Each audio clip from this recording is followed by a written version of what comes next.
Take my hand, together we'll fall now, we'll fall now. I don't know what to say, but I'll try my best. It's terribly cliche, 'cause when you...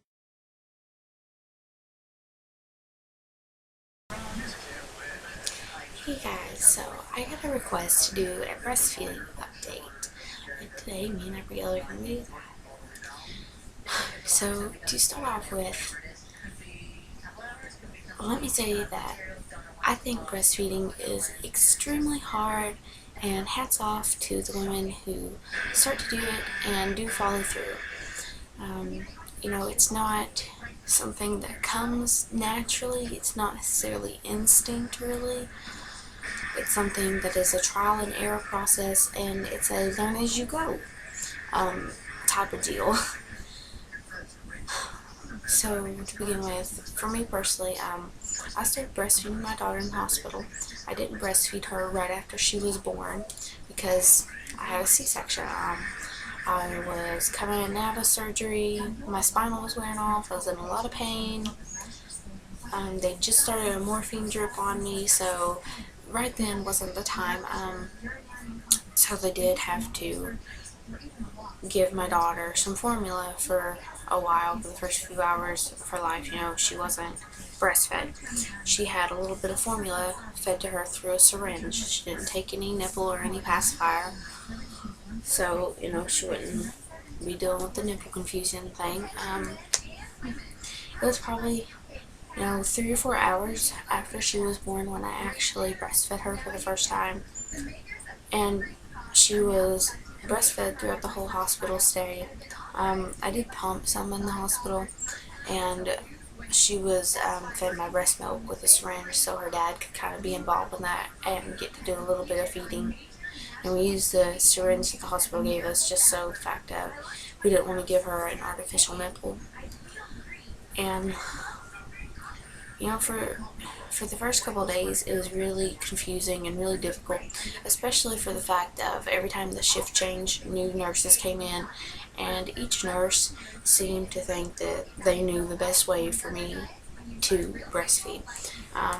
Where I had that C-section, I couldn't do some positions. Like, the only position I could really comfortably feed her in was the football hold, just for the simple fact if I couldn't stand the pressure of her on my stomach, and I most definitely couldn't lay on my side. It was way too painful to lay on my side. So I was really limited in positions for breastfeeding, and I didn't really necessarily have a hard time getting her to latch on. It was keeping her awake that I had issues with. Like, she would get on and suck a little bit and just nod right off to sleep. So we had problems keeping her awake, getting her to wake up for feedings, and it really concerned me and bothered me because it always made me feel like she wasn't getting enough, or she wasn't really even eating. She was just kind of pacifying herself and then dozing off. In addition to the nurses coming in and out, there was always, it seemed like, somebody else coming into the room and interrupting and just kind of messing us up in ways. We left the hospital and she was still being breastfed. Came home, and once I got home, breastfeeding her became so much harder because I didn't have the same support that I had in the hospital. I didn't have, the nurses to help me, or the lactation consultant to come in and give me tips or pointers or kind of help with any issues I was having. It was just me and her. It didn't really allow Sam to be very involved in the feedings, and it honestly, in ways, for me personally, made my life stressful and hectic. I felt inadequate. I felt like I was failing. I didn't feel like she was getting enough, and I was so scared of that because I'd already had the experience of being out with her in public, and instead of people telling me how cute she was, they tell me how little she is, and they ask if she's a preemie. And I noticed that there seems to be this stigma of, if your baby is small and she's not premature, it's your fault. You did something wrong. You made her that small. You know, just that. I had a lot of people kind of give me the attitude about it before even, you know, listening to me telling them that her cord was tied in a knot. And it started getting to me mentally that it was my fault somehow that she was so small at birth, which is absolutely not true. That's ridiculous. But I guess, yeah, I let other people's opinions influence me. And so I really started worrying, and I got on this whole trip about she has to eat every 2 hours, she has to, and if she won't eat the breast, I'll pump and we'll feed her by syringe, because I was just so desperate for her to gain weight. I did not want to go to the next doctor's appointment in a few days and then tell me that she'd lost weight, because we came out of the hospital with her weighing 5 pounds 4 ounces, which they told me is normal. You know that babies normally lose some of their birth weight, especially breastfed babies, and it didn't mean that she was not getting enough nutrition or anything like that, but at the same time it still worried me, and for me it was a problem. So I was really adamant and dedicated to that, and I was especially dedicated to pumping. I pumped like crazy. Like every time I turned around, I was pumping. That way we could store up some, and so, you know, pumping, you can visually see how much milk is in the bottle, how much you're producing, how much your baby is going to get. When you're breastfeeding, you can't see it, you don't know.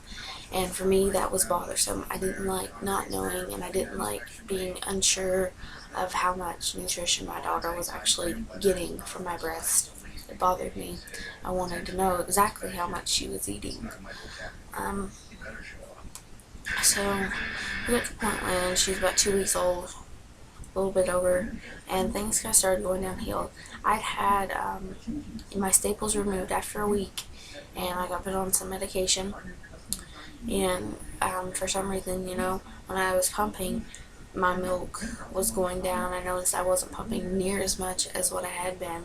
Like I could get 5 ounces from both breasts within the first week, and then by week 2, you know, I was struggling to even get 1 ounce out on one breast.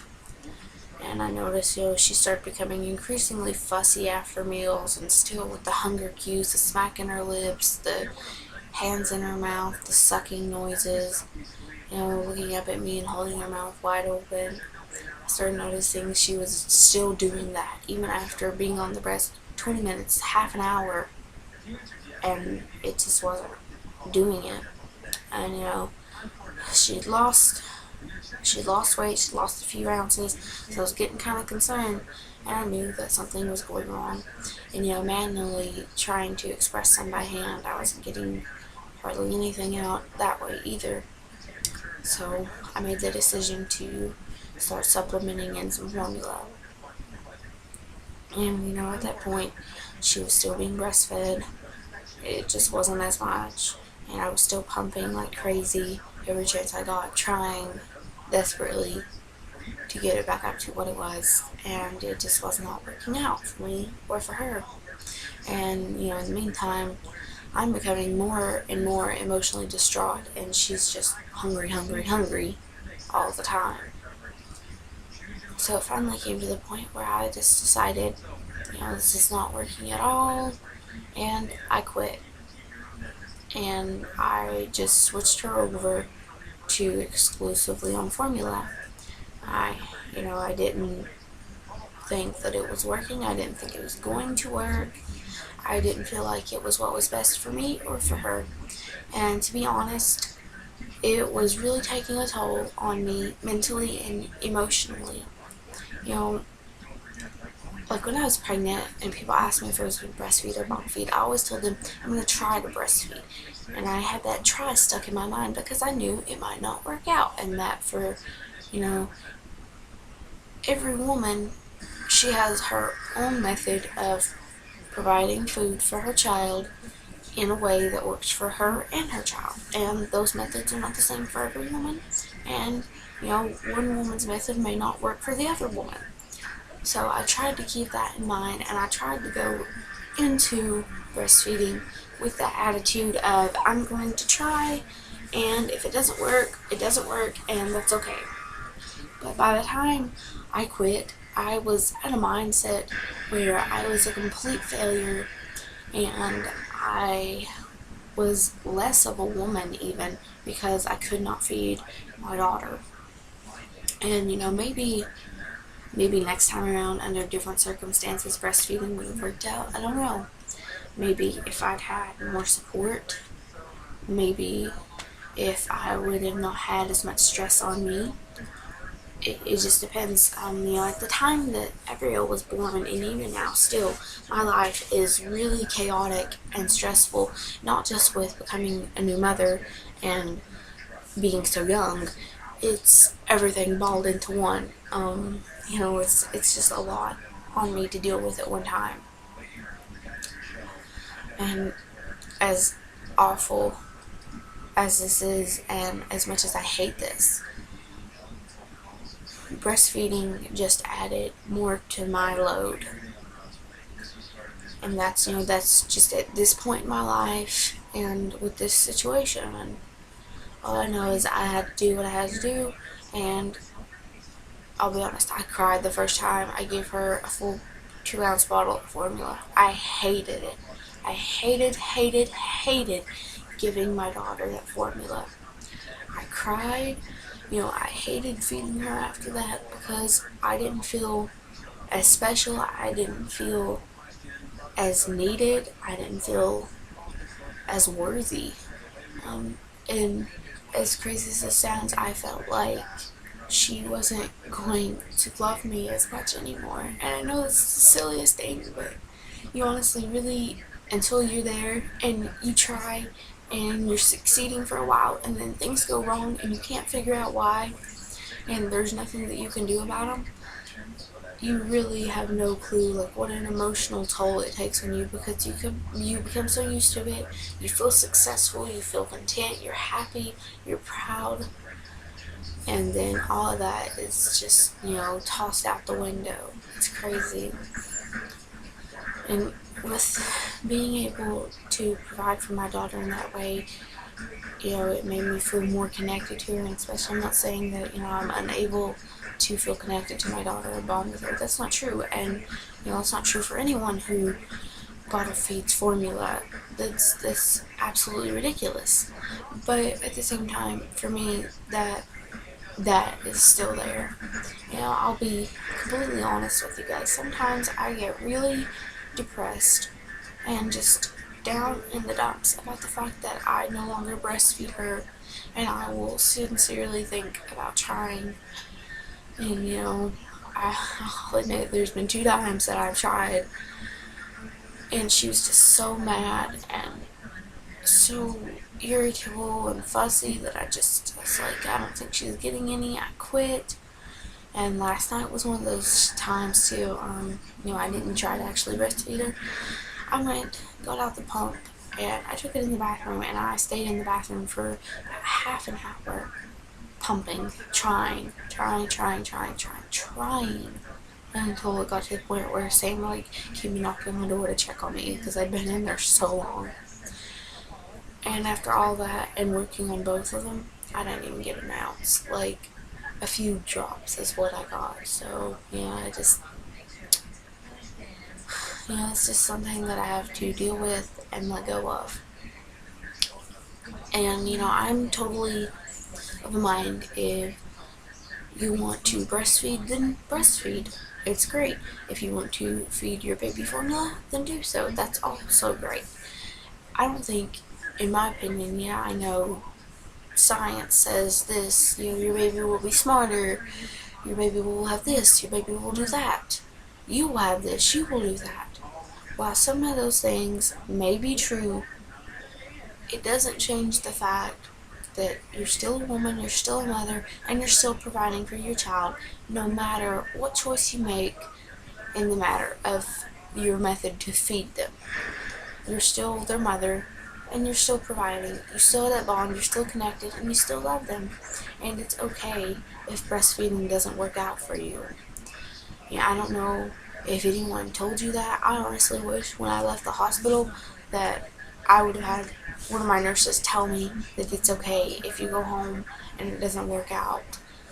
instead of telling me that they expect me to succeed. That puts pressure on the person. If you have one person who is supporting you throughout it and who is just as dedicated and adamant as you are to it, then that's wonderful. You need that support. You need that person because it is difficult to get started. It's hard to learn how to latch your baby, hold your baby, and just all the stress all balled into one. Breastfeeding, in my opinion, is not an easy thing that just comes naturally. Oop, your baby's born, you feed, you know exactly how to do it, what to do, where to put them, blah blah blah. And so, I said it before, but in conclusion, honestly, if you breastfed for just a couple weeks, I think that's better than nothing. And if you didn't at all, your child is still being fed, your child is still growing, they're still healthy, and it's okay. The main goal is having your child develop, no matter what form of milk they're getting, whether it's formula or breast. You just want your baby to grow, and you want what's best for your baby, but also for you. You have to take into account your lifestyle, your situation, your abilities, and your health, and not just physically, but mentally and emotionally too. Happy feeding, guys. So, for those of you that are out there and you're breastfeeding currently, good luck and congratulations. I'm really proud of you, and I'm glad that you were able to continue and that you've had success. And for those out there who plan to breastfeed, also good luck, and I hope that it works for you.